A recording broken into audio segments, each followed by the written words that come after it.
Welcome to Burlap Teachers. Enjoy the video.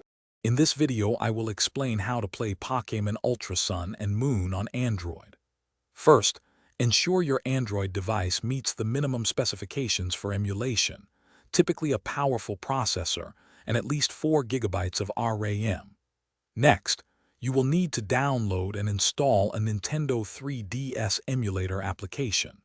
Finally, you will acquire the game files, often referred to as ROMs, to load into your emulator. This process allows you to enjoy your beloved Pokémon adventures on the go.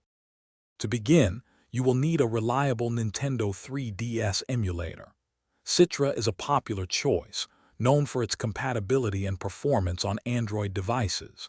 Search for Citra Emulator Android and download the official application. Once downloaded, open the file and follow the on-screen instructions to install it. Ensure you grant any necessary permissions for the app to function correctly. This step is crucial for running your Pokémon game smoothly. Next, you need the game files for Pokémon Ultra Sun or Moon. It is important to note that you should only use game files from games you legally own. You can often dump your own game cartridges using specific hardware. Once you have your game files, transfer them to your Android device. Create a dedicated folder, perhaps named 3DS Games, to keep your files organized and easy to locate within the emulator application. With your emulator installed and game files ready, open the Citra application.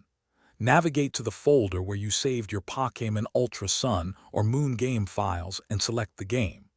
Before playing, you might want to adjust some settings, such as resolution or frame rate, to optimize performance for your specific device. Once configured, hit play and immerse yourself in the Alola region, battling and catching Pokémon on your Android device. Thanks for watching. Consider subscribing if this video helped you.